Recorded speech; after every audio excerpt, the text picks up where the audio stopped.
നമസ്കാരം, എല്ലാവർക്കും maxima P S സിയിലേക്ക് സ്വാഗതം. അങ്ങനെ മറ്റൊരു യൂണിഫോം പോസ്റ്റിലൂടെ നോട്ടിഫിക്കേഷൻ വന്നിരിക്കുന്നു. SI sub inspector of police trainee post വിജ്ഞാപനം വന്നിരിക്കുന്നു. കാറ്റഗറി നമ്പർ 572/2023, കാറ്റഗറി 574/2023 എന്നീ കാറ്റഗറി നമ്പറുകളിലാണ് SI ട്രെയിനി പോസ്റ്റിലേക്കുള്ള നോട്ടിഫിക്കേഷൻ വന്നിരിക്കുന്നത്. എല്ലാവരുടെയും സ്വപ്നമാണ് ഒരു യൂണിഫോം പോസ്റ്റ് എന്നുള്ളത്. കേരളത്തിൽ ലഭിക്കുന്ന ബിരുദ തലത്തിലുള്ള മികച്ച ഒരു യൂണിഫോം പോസ്റ്റിലേക്കുള്ള വിജ്ഞാപനമാണ് വന്നിരിക്കുന്നത്. വിശേഷങ്ങൾ കൃത്യമായി നോക്കാവുന്നതാണ്. വകുപ്പ് കേരള പോലീസ് തന്നെയാണ്, മാറ്റങ്ങളൊന്നുമില്ല. കേരള സിവിൽ പോലീസാണ്. Sub inspector of police trainee SI പോസ്റ്റിലേക്കാണ് വിളിച്ചിരിക്കുന്നത്. പ്രത്യേകമായി നോക്കേണ്ട ഒരു കാര്യമെന്ന് പറയുന്നത് വനിതകൾക്ക് ഈ വിജ്ഞാപന പ്രകാരം അപേക്ഷിക്കാവുന്നതാണ്. ഇത് പുരുഷന്മാർക്ക് മാത്രം അപേക്ഷിക്കാൻ പറ്റുന്ന ഒരു തസ്തിക അല്ല. എന്നാൽ ഭിന്നശേഷിക്കാരായ ഉദ്യോഗാർത്ഥികൾക്ക് ഈ വിജ്ഞാപന പ്രകാരം അപേക്ഷിക്കാൻ അർഹത ഉണ്ടായിരിക്കുകയല്ല എന്നതല്ല. കാരണം ഇത് പൂർണ്ണ ശാരീരിക യോഗ്യത മാനദണ്ഡമായുള്ള ഒരു പോസ്റ്റാണ്. അതുകൊണ്ടാണ് ഇത്തരത്തിൽ ഒരു കുറിപ്പ് നൽകിയിരിക്കുന്നത്. ദയവായി മനസ്സിലാക്കണം. ശമ്പള സ്കെയിൽ പറഞ്ഞിരിക്കുന്നത് 45,600 മുതൽ 95,600 വരെയുള്ള ഒരു സ്കെയിലാണ്. ഇവിടെയും പറഞ്ഞിരിക്കുന്ന ഒരു കാര്യം എന്ന് പറയുന്നത് പ്രതീക്ഷിത ഒഴിവുകളാണ്. അതായത് ആന്റിസിപ്പേറ്റഡ് വേക്കൻസീസ് ആണ്. നിശ്ചിതമായ ഒരു ഒഴിവുകളുടെ എണ്ണം നൽകാൻ ഇപ്പോൾ സാധിക്കില്ല എന്നും പറഞ്ഞിട്ടുണ്ട്. പിന്നീട് നിങ്ങൾക്കറിയാം, നമ്മുടെ ഈ നോട്ടിഫിക്കേഷൻ്റെ ഏറ്റവും കുറഞ്ഞ റാങ്ക് ലിസ്റ്റ് ടൈം എന്ന് പറയുന്നത് 1 വർഷവും കൂടിയത് 3 വർഷം വരെയാണെന്നുള്ളത് നിങ്ങൾക്കറിയാം. PSCയുടെ നിയമനം പോലെ തന്നെ നേരിട്ടുള്ള നിയമനമാണ്. എന്നാൽ ഇവിടെ നിങ്ങൾ പ്രത്യേകമായി ശ്രദ്ധിക്കേണ്ട 3 കാറ്റഗറിയാണ്. എങ്ങനെയാണ് നിയമനങ്ങൾ എന്നുള്ളത്. കാറ്റഗറി 572/2023, 573/2023, 574/2023. എന്താണ് കാറ്റഗറി 572 എന്ന് ചോദിച്ചാൽ ഓപ്പൺ മാർക്കറ്റാണ്. എല്ലാവർക്കും, ഡിഗ്രി ഉള്ള എല്ലാവർക്കും അപ്ലൈ ചെയ്യാൻ പറ്റും. അടുത്തത് കാറ്റഗറി 573/2023 എന്ന് പറയുന്നത് നിങ്ങളിപ്പോൾ പോലീസിലെയോ വിജിലൻസിലെയോ ബിരുദധാരികളായ മിനിസ്ട്രിയൽ ജീവനക്കാരായി ആണോ, ഇല്ലെങ്കിൽ നിങ്ങൾ ഫിംഗർ പ്രിന്റ് ബ്യൂറോയിലെ ഫിംഗർ പ്രിന്റ് എക്സ്പേർട്ട് ആയിരിക്കുമോ, ഇല്ലെങ്കിൽ ഫിംഗർ പ്രിന്റ് സെർച്ചർ എന്നീ പോസ്റ്റുകളിൽ ഇരിക്കുന്നവരാണെങ്കിൽ നിങ്ങളിൽ നിന്ന് 2 വർഷം സേവനം പൂർത്തീകരിച്ചവർക്ക് ഈ ഒരു പോസ്റ്റിലേക്ക് അപ്ലൈ ചെയ്യാൻ പറ്റും. ഈ കാറ്റഗറി നമ്പറിൽ അപ്ലൈ ചെയ്യാൻ പറ്റും. നിങ്ങൾ നെക്സ്റ്റ് കാറ്റഗറിയാണ്. ഇനി കാറ്റഗറി 574/2023 ആണ് എങ്കിൽ പോലീസിലോ വിജിലൻസ് വകുപ്പുകളിലോ ബിരുദധാരികളായ പോലീസ് കോൺസ്റ്റബിൾമാർ, ഹെഡ് കോൺസ്റ്റബിൾമാർ എന്ന തസ്തികയിൽ, സമാനമായ തസ്തികയിൽ ജോലി ചെയ്യുന്നവരിൽ നിന്നും അപേക്ഷിക്കാൻ യോഗ്യതയുള്ളവർക്കാണ് കാറ്റഗറി 574/2023 എന്ന് പറയുന്നത്. ഓക്കെ, ഇനി ഇവിടെ പറയുന്നത് വെച്ചിട്ടുണ്ടെങ്കിൽ ഇവിടെ ആകെ ഉണ്ടാകുന്ന ഒഴിവുകളില്ലേ, അപ്പോൾ അതിൽ നിന്ന് കൃത്യമായി പറയുന്നുണ്ട്. സർക്കാരിൻ്റെ ഉത്തരവുകൾക്ക് അനുസൃതമായി ഓപ്പൺ വിഭാഗം, മിനിസ്ട്രിയൽ വിഭാഗം, കോൺസ്റ്റാബുലറി വിഭാഗം എന്നീ 3 വിഭാഗത്തിനും ഈക്വലായിട്ട് വിഭജിച്ച് നൽകുമെന്ന് പറഞ്ഞിട്ടുണ്ട്. അപ്പം ഇവിടെ 3 കാറ്റഗറിക്കും ഈക്വലായിട്ട് ഡിവൈഡ് ആയിരിക്കും വരാൻ പോകുന്ന ആന്റിസിപ്പേറ്റഡ് വേക്കൻസീസ് ഒഴിവുകളായിട്ട് നൽകപ്പെടാൻ പോകുന്നത്. കൃത്യമായി PSC ഇവിടെ പറഞ്ഞിട്ടുണ്ട്. ഇനി നമ്മൾ നോക്കേണ്ട കാര്യം എന്ന് പറഞ്ഞാൽ പ്രായപരിധിയാണ്. 3 കാറ്റഗറിക്ക് 3 പ്രായപരിധിയാണ്. കാറ്റഗറി 1 ഓപ്പൺ വിഭാഗമാണല്ലോ, 20 വയസ്സ് മുതൽ 31 വയസ്സ്. കാരണം ഇത് കൂടുതലും യൂത്തിനെയാണ് നമ്മളിപ്പോൾ ഫോഴ്സിലേക്ക് എവിടെയാണെങ്കിലും പ്രിഫർ ചെയ്യുന്നത്. അതുകൊണ്ട് 20 മുതൽ 31 വയസ്സ് വരെയാണ് ഇതിൻ്റെ ഒരു ഡേറ്റ്. അപ്പോൾ നിങ്ങൾ അറിയണം ഏതൊക്കെയാണ് അപ്ലിക്കേഷൻ ചെയ്യാൻ പറ്റുന്ന ഡേറ്റ്. അത് മൈന്യൂട്ട് ആയിട്ടൊന്നും ചേഞ്ച് ചെയ്യാൻ പറ്റത്തില്ല. 2/1/1992 മുതൽ 1/1/2023 ഈ ഡേറ്റുകൾ ഉൾപ്പെടെ ഇതിനിടയിൽ ജനിച്ചവരായിരിക്കണം കാറ്റഗറി 1 ഓപ്പൺ കാറ്റഗറിയിൽ അപേക്ഷിക്കുന്ന ആൾക്കാർ. നിങ്ങളുടെ പ്രായം കൂടാനോ കുറയാനോ സാധിക്കില്ല. 18 വയസ്സല്ല, 20 വയസ്സാണ്. 36 വയസ്സില്ല, 31 വയസ്സ് വരെയുള്ള ഓപ്പൺ കാറ്റഗറിക്ക്. ഇനി കാറ്റഗറി 2 നമ്മൾ പറഞ്ഞാണെങ്കിൽ മിനിസ്ട്രിയൽ വിഭാഗത്തെക്കുറിച്ചാണ് നമ്മൾ പറയുന്നതെങ്കിൽ നിങ്ങൾക്ക് 36 വയസ്സ് വരെ അപ്ലൈ ചെയ്യാൻ സാധിക്കും. അതിന് മുകളിലേക്ക് പോകാൻ പാടില്ല. എന്നാൽ ആ പ്രായം 36 തികഞ്ഞാൽ നിങ്ങൾക്ക് അപ്ലൈ ചെയ്യാൻ സാധിക്കില്ല. നോക്കുകയാണെങ്കിൽ 1/1/2023 എന്ന ഡേറ്റ് പ്രകാരം 36 വയസ്സ് തികയാൻ പാടില്ല. അതാണ് പറഞ്ഞിരിക്കുന്നത്. ഇനി ഇത് തന്നെയാണ് നമ്മളുടെ കാറ്റഗറി 3 കോൺസ്റ്റാബുലറി വിഭാഗത്തിലും പറഞ്ഞിരിക്കുന്നത്. 36 വയസ്സ് തികയാൻ പാടില്ല. അതായത് ജനുവരി 1, 2023 നിങ്ങൾക്ക് 36 വയസ്സ് തികഞ്ഞിട്ടുണ്ടാകാൻ പാടില്ല. അതായത് കഴിഞ്ഞ വർഷം 1-ാം തീയതിയാണ്. ഈ വരുന്ന 2024 കാര്യമല്ല നമ്മൾ പറയുന്നത് കേട്ടോ. അപ്പോൾ കൃത്യമായിട്ട് ഈ പറയുന്ന നിങ്ങൾക്ക് ഇളവുകൾ ലഭിക്കും. നിങ്ങളുടെ കമ്മ്യൂണിറ്റി പ്രകാരമുള്ള രീതിയിൽ കേരള PSC നിഷ്കർഷിക്കുന്ന മാനദണ്ഡത്തിലുള്ള ഇളവുകൾ നിങ്ങൾക്ക് ലഭിക്കുന്നതായിരിക്കും കേട്ടോ. ഇനി അപ്പോൾ പലരും ചോദിക്കും കാറ്റഗറി 1, 2, 3 ഒരുമിച്ച് അപ്ലൈ ചെയ്യാൻ പറ്റുമോ? പറ്റത്തില്ല. നിങ്ങൾക്ക് ഏതെങ്കിലും ഒരു വിഭാഗത്തിൽ ഒറ്റ സമയത്ത് അപ്ലൈ ചെയ്യാൻ പറ്റത്തുള്ളൂ. വേറെ ആയിട്ട് അപേക്ഷിക്കാൻ പറ്റത്തില്ല. ഒറ്റ വിഭാഗത്തിൽ മാത്രമേ പറ്റത്തുള്ളൂ. അതായത് പോലീസ് വിജിലൻസ് വകുപ്പിലെ മിനിസ്ട്രിയൽ വിഭാഗത്തിലുള്ള ഉദ്യോഗാർത്ഥികൾക്ക് കോൺസ്റ്റാബുലറി വിഭാഗത്തിലെ ഉദ്യോഗാർത്ഥികൾക്കും ഓപ്പൺ കോമ്പറ്റീഷനിലോ അല്ലെങ്കിൽ നിങ്ങളുടെ കാറ്റഗറിയിലോ അപേക്ഷിക്കാം. രണ്ടും കൂടി ഒരുമിച്ച് പറ്റത്തില്ല. ഒന്നെങ്കിൽ കാറ്റഗറി 1-ൽ മാത്രം അപേക്ഷിക്കുക, ഇല്ല 2-ൽ മാത്രം അപേക്ഷിക്കുക, ഇല്ല 3-ൽ മാത്രം അപേക്ഷിക്കുക. അതായത് 2-ൽ 3-ൽ ഉള്ളവർക്ക് 1-ഉം കൂടെ അതിൻ്റെ കൂടെ അപ്ലൈ ചെയ്യാൻ പറ്റത്തില്ല. 1 അത്രയേ ഉള്ളൂ കേട്ടോ. പിന്നെ നിങ്ങൾക്ക് ഈ പറയുന്ന സംവരണങ്ങളുണ്ട്, അത് നിങ്ങൾക്ക് പരിശോധിക്കാവുന്നതാണ്. അതെല്ലാം കൃത്യമായി പറഞ്ഞിട്ടുണ്ട്. അപ്പോൾ ഇത് നിങ്ങളൊന്ന് കൃത്യമായിട്ട് വായിക്കുക. ഇനി ഇവിടെ പറയുമ്പോഴും ബിരുദമാണ് യോഗ്യത എന്ന് പറയുന്നത്. ബിരുദമാണ് യോഗ്യത.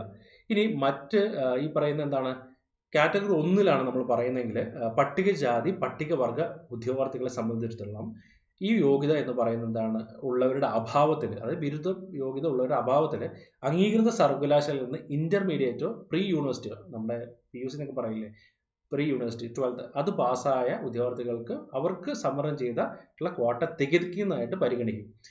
എന്നാൽ ഇത് ഡിഗ്രി ഇല്ലാത്തവരുടെ ഒഴിവുകൾ മാത്രമാണ്. ഡിഗ്രി ഉള്ളവരുള്ളപ്പോൾ ഇത് ചിന്തിക്കേണ്ട കാര്യമേ ഇല്ല, അതുണ്ടാവില്ല കേട്ടോ. പിന്നെ നമ്മൾ പറഞ്ഞ പോലെ ഇതിൽ പറയുന്ന ഡിഗ്രി എന്ന് പറയുമ്പോൾ നമ്മൾ പറഞ്ഞില്ലേ, സ്റ്റാൻഡിംഗ് കമ്മിറ്റികളുടെയോ ഇല്ലെങ്കിൽ എന്താണ് എക്സിക്യൂട്ടീവ് ഓർഡർ പ്രകാരം വന്ന UGC അംഗീകരിച്ച നിഷ്കർഷിക്കുന്ന തതുല്യ യോഗ്യതയായിട്ട് അംഗീകരിച്ചിട്ടുള്ള യോഗ്യതകൾ എന്താണ് ഉള്ളവർക്കും അപ്ലൈ ചെയ്യാൻ സാധിക്കുന്നതാണ്. അത് കൃത്യമായി ഇവിടെയും പറഞ്ഞിട്ടുണ്ട് കേട്ടോ. പിന്നെ എന്തെങ്കിലും തരത്തിലുള്ള SSLC ബുക്കിലേക്കുള്ള നിങ്ങളുടെ ജാതിയിൽ എന്തെങ്കിലും മാറ്റം വരുത്തുന്നുണ്ടെങ്കിൽ അത് കൃത്യമായിട്ട് എന്താണ് നിങ്ങൾ അതിൻ്റെ വെരിഫിക്കേഷൻ സമയത്ത് എന്താണ് അതിൻ്റെ മാറ്റങ്ങൾ വരുത്തിയിരിക്കുന്നുള്ള ഗസറ്റിൻ്റെ കോപ്പിയും കാര്യങ്ങളും നൽകാൻ ശ്രമിക്കുക. പിന്നെ നമ്മൾ പറഞ്ഞു ആദ്യം തന്നെ ശാരീരിക യോഗ്യത മാനദണ്ഡമുള്ള ഒരു പോസ്റ്റാണെന്ന് പറഞ്ഞിട്ടുണ്ട്. അപ്പോൾ ശാരീരിക യോഗ്യതകൾ എന്ന് പറയുന്നത് കൃത്യമായി പറയുകയാണെങ്കിൽ ശാരീരികമായി പൂർണ്ണ യോഗ്യത ഉള്ളവരായിരിക്കണം. ഇതിൽ സ്ത്രീ അല്ലെങ്കിൽ പുരുഷ വനിത വിഭാഗങ്ങൾക്ക് വ്യത്യസ്തമായ ക്രൈറ്റീരിയസ് ആണ് പറഞ്ഞിരിക്കുന്നത്. നമുക്ക് നോക്കാം. പുരുഷ വിഭാഗത്തിലാണെങ്കിൽ ഉയരം ഏകദേശം 165.10 സെന്റിമീറ്റർ ഉണ്ടായിരിക്കണം. പട്ടികജാതി വിഭാഗക്കാർക്കാണെങ്കിൽ 160.02 മതി. നെഞ്ചളവ് 81.28 സെന്റിമീറ്റർ. നെഞ്ചളവ് വികാസം എത്രയാണ്, 5.8 സെന്റിമീറ്റർ. ഓക്കെ. ഇനി ഈ നെഞ്ചളവിന്റെ കാര്യത്തിൽ പട്ടികജാതി പട്ടികവിഭാഗക്കാർക്ക് ഒരു ഇളവുമില്ല. അവർക്ക് ഉയരത്തിന്റെ കാര്യത്തിൽ മാത്രമാണ് ഇളവുകൾ നൽകിയിരിക്കുന്നത്. ഇനി വനിതാ ഉദ്യോഗാർത്ഥികൾക്കാണെങ്കിൽ ഉയരം 160 സെന്റിമീറ്റർ ആണ്. റിസർവേഷൻ കാറ്റഗറിയിലുള്ളവർക്ക് 155 സെന്റിമീറ്റർ ആണ്. ഉയരം കൂടുതലുള്ളവർക്ക് മുൻഗണന ലഭിക്കുന്നതാണെന്നും പറഞ്ഞിട്ടുണ്ട്. ഇനി എല്ലാ പുരുഷ വനിതാ ഉദ്യോഗാർത്ഥികൾക്കും കണ്ണടയില്ലാതെ താഴെ പറഞ്ഞ രീതിയിൽ കാഴ്ചശക്തി ഉള്ളതായി നമ്മൾ സാക്ഷ്യപ്പെടുത്തിയിരിക്കണം. എന്നാൽ മാത്രമേ ഈ പോസ്റ്റിലേക്ക് പറ്റത്തുള്ളൂ. ദൂരക്കാഴ്ച വലത് കണ്ണിന് 6/6 സ്റ്റെല്ലർ. പിന്നെ എന്താണ്, ഇടത് കണ്ണിന് 6/6 സ്റ്റെല്ലർ. സമീപ കാഴ്ച 0.5 സ്റ്റെല്ലർ, അതുപോലെ 0.5 സ്റ്റെല്ലർ. രണ്ട് കണ്ണിനും സെയിം ആണ് പറഞ്ഞിരിക്കുന്നത്. നമുക്ക് നോക്കാം. ഇനി ഓരോ കണ്ണിനും പൂർണ്ണമായ കാഴ്ചശക്തി ഉണ്ടായിരിക്കണം. കമ്പൈൻഡ് ആയിട്ട് രണ്ട് കണ്ണിനും കൂടി ഇത്ര കാഴ്ചശക്തി ഉണ്ടെന്നും പറയാൻ നമുക്ക് സാധിക്കില്ല. അതുപോലെ വർണ്ണാനന്തത, കോങ്കണ്ണ് അല്ലെങ്കിൽ കണ്ണിൻ്റെയോ കൺപോളകളുടെയോ അനാരോഗ്യപരമായിട്ടുള്ള അവസ്ഥ എന്നിവയുള്ളവർക്ക് എന്താണ് അത് അയോഗ്യതയായി മാറുന്നതാണ്. പിന്നെ എന്താണ്, മുട്ടുതട്ട്, പരന്ന പാദം, ഞരമ്പ് വീക്കം, വളഞ്ഞ കാലുകൾ, വൈകല്യമുള്ള കൈകാലുകൾ, ഉന്തിയ പല്ലുകൾ, കേൾവിയിലും സംസാരത്തിലുമുള്ള വൈകല്യങ്ങൾ എന്നിവയുള്ള ശാരീരിക ന്യൂനതകൾ അയോഗ്യതയായി കണക്കാക്കുന്നതാണ്. നമ്മൾ പറയുന്നത് ഒഫീഷ്യൽ നോട്ടിഫിക്കേഷൻ ഉണ്ട് കേട്ടോ. അതുപോലെ തന്നെ എന്താണ്, ഉദ്യോഗാർത്ഥികളിൽ കായികക്ഷമതാ പരീക്ഷ സർട്ടിഫിക്കറ്റ് വെരിഫിക്കേഷൻ സമയത്ത് ശാരീരിക യോഗ്യതയും കണ്ണട കൂടാതെയുള്ള കാഴ്ചശക്തിയും തെളിയിക്കുന്നതിന് താഴെ കൊടുത്തുള്ള മാതൃകയിൽ സിവിൽ സർജൻ റാങ്കിൽ കുറയാത്ത മെഡിക്കൽ ഓഫീസറിൽ നിന്നും ലഭിച്ച മെഡിക്കൽ സർട്ടിഫിക്കറ്റിന്റെ അസൽ ഹാജരാക്കേണ്ടതാണ്. അതിൻ്റെ കോപ്പീസ് ഇവിടെ നൽകിയിട്ടുണ്ട്, ഡെമോ. അത് നിങ്ങൾ നോക്കുക. ഇതേ തരത്തിലുള്ളതാണ് നമുക്ക് വേണ്ടത്. ഇനി കുറച്ച് കാര്യങ്ങൾ പറയുന്നത് നമ്മളുടെ കാഴ്ചശക്തി സംബന്ധിച്ചിട്ടോ. കാഴ്ചശക്തിയെ സംബന്ധിച്ച് വിവരങ്ങൾ സർട്ടിഫിക്കറ്റിൽ വ്യക്തമായി രേഖപ്പെടുത്തിയിരിക്കണം. വിഷൻ നോർമൽ, ആവറേജ് മുതലായ അവ്യക്തമായ പ്രസ്താവനകൾ സ്വീകരിക്കുന്നതല്ല. ഓരോ കണ്ണിനെയും സംബന്ധിച്ച വിവരങ്ങൾ പ്രത്യേകമായി രേഖപ്പെടുത്തിയിരിക്കണം. കാഴ്ചശക്തി മുകളിൽ സൂചിപ്പിച്ചിട്ടുള്ള വിധത്തിലല്ലെങ്കിൽ നല്ല കാഴ്ചശക്തി ഉണ്ടോ എന്നോ മോശമായ കാഴ്ചശക്തിയാണോ എന്നുള്ള വിവരം സർട്ടിഫിക്കറ്റ് നൽകുന്ന ഉദ്യോഗസ്ഥൻ സർട്ടിഫിക്കറ്റിൽ രേഖപ്പെടുത്തേണ്ടതാണ്. അല്ലാത്ത പക്ഷം സർട്ടിഫിക്കറ്റ് സ്വീകരിക്കുന്നതല്ല. ഇനി military training, NCC membership, sports മുതലായവ അധിക യോഗ്യതയെ കണക്കാക്കുന്നതാണ്. നിങ്ങൾക്കറിയാം, military training certificate, NCC certificate ഒക്കെ ഉണ്ടെങ്കിലും അതുപോലെ സ്പോർട്സിൻ്റെ സർട്ടിഫിക്കേഷൻ ഉണ്ടെങ്കിൽ നമുക്ക് ഇതൊരു ഫിസിക്കൽ എലിജിബിലിറ്റി ടെസ്റ്റ് ഒക്കെ ഉള്ളതുകൊണ്ട് നമുക്കത് അധിക യോഗ്യതയാണ് അല്ലേ. ഈ പറയുന്നത് എന്താണ്, നമ്മൾ പറയുന്നത് ഡിസൈറബിൾ ആണ്, അഭിലഷണീയമാണ്, എന്നാൽ നിർബന്ധമില്ല, എന്നാൽ അധിക യോഗ്യതയെ കണക്കാക്കും. ഇനി മുകളിൽ പറഞ്ഞിരിക്കുന്ന യോഗ്യതകൾക്ക് പുറമെ ഓരോ ഉദ്യോഗാർത്ഥിയെയും കായികക്ഷമത പരീക്ഷയ്ക്ക് വിധേയമാക്കുന്നതാണ്. അതൊക്കെ ഉണ്ട്, അതൊന്നും ആർക്കും എന്താണ് ഒഴിവാക്കുന്നില്ല കേട്ടോ. ഇനി ഇതിനെല്ലാം ഒരു ക്രൈറ്റീരിയ ഉണ്ട്. ഓക്കെ. അപ്പോൾ നമുക്ക് എന്താണ്, ഇത് 8 ഇനങ്ങളിൽ 5 ഇനത്തിൽ എന്താണ് യോഗ്യത നേടിയാൽ മാത്രമാണ് നമുക്ക് എന്താണ് ഈ പറയുന്ന കായികക്ഷമത പരീക്ഷ പാസ്സാൻ പറ്റത്തുള്ളൂ. നിങ്ങൾക്ക് പണ്ട് മുതലേ അറിയുന്ന കാര്യങ്ങളാണ്. 100 മീറ്റർ ഓട്ടം 14 സെക്കൻഡ് പൂർത്തിയാക്കണം. High jump 132.20 centimetre. Long jump ആണെങ്കിൽ 457.20 സെന്റിമീറ്റർ.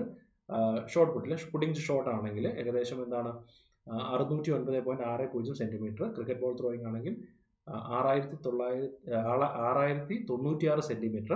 റോക്ക് ക്ലൈമ്പിംഗ് ആണെങ്കിൽ 365.80 സെൻറ്റിമീറ്റർ. കൈകൾ ഉപയോഗിച്ച് മാത്രമേ കയറാൻ പറ്റൂ, കാലൊക്കെ പിടിച്ച് എവിടെയൊന്നും കയറാൻ സാധിക്കില്ല.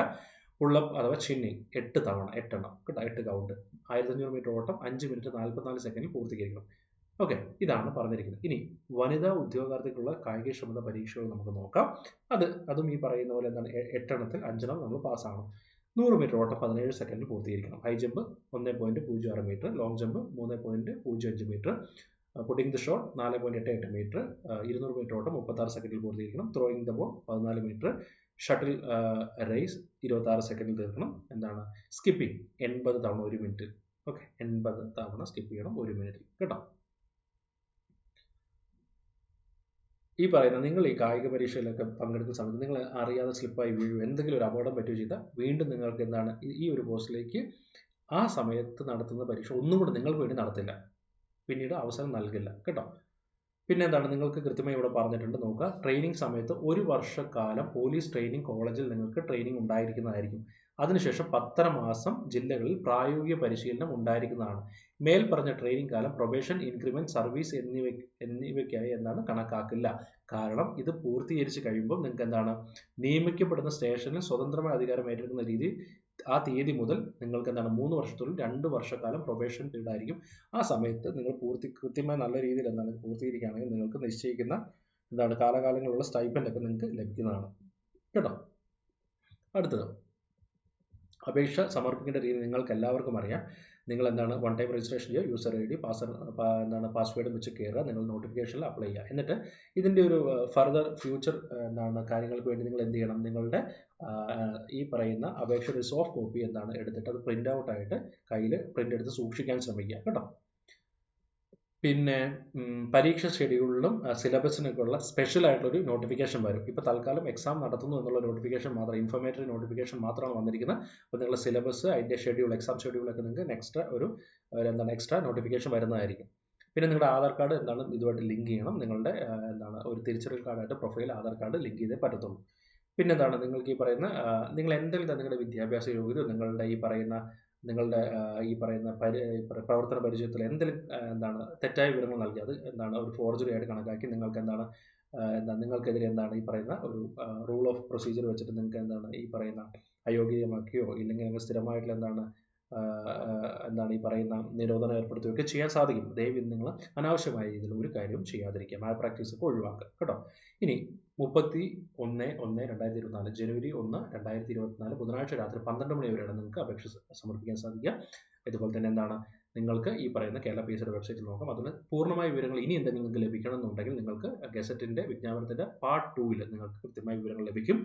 അപ്പോൾ നിങ്ങൾക്ക് ഈ നോട്ടിഫിക്കേഷൻ്റെ PDF നിങ്ങൾക്ക് PSC വെബ്സൈറ്റിൽ ലഭ്യമാണ്. ഇനി നമ്മളുടെ ചാനൽ ഫോളോ ചെയ്യുന്നവരാണെങ്കിൽ നമ്മളുടെ മാക്സിമം PSCയുടെ ടെലിഗ്രാം ചാനലിൽ നിങ്ങൾക്ക് ഈ പറയുന്ന പോലെ തന്നെ ഇതിൻ്റെ പൂർണ്ണമായ PDF ലഭിക്കുന്നതാണ്. നിങ്ങളതൊന്ന് ശ്രദ്ധിച്ച് നോക്കിയാൽ മതി. അപ്പോൾ നിങ്ങൾ ആരെങ്കിലും ഈ ചാനൽ ഇതുവരെ ശ്രദ്ധിച്ചിട്ടില്ലെങ്കിൽ ഇനി നിങ്ങൾ ശ്രദ്ധിക്കുക. മത്സര പരീക്ഷയുമായി ബന്ധപ്പെട്ട എല്ലാ തരത്തിലുള്ള വിവരങ്ങളും നിങ്ങൾക്ക് ഇവിടെ ലഭിക്കുന്നതായിരിക്കും. നമ്മുടെ ചാനൽ നിങ്ങളൊന്ന് ഫോളോ ചെയ്യാൻ ശ്രമിക്കുക, മറ്റുള്ളവർക്ക് ഈ വീഡിയോ ഷെയർ ചെയ്യുക, വീഡിയോ ഒന്ന് ലൈക്ക് ചെയ്യാൻ ശ്രമിക്കുക. അതുപോലെ തന്നെ നമ്മുടെ ടെലിഗ്രാം ചാനൽ ജോയിൻ ചെയ്യാനാണ് അതിൻ്റെ QR കോഡും അതുപോലെ തന്നെ ലിങ്കും നൽകിയിട്ടുണ്ട്. അപ്പോൾ കൂടെ ഉണ്ടായിരിക്കുക. Thank you so much. എല്ലാവരും അപ്ലൈ ചെയ്യാൻ ശ്രമിക്കുക.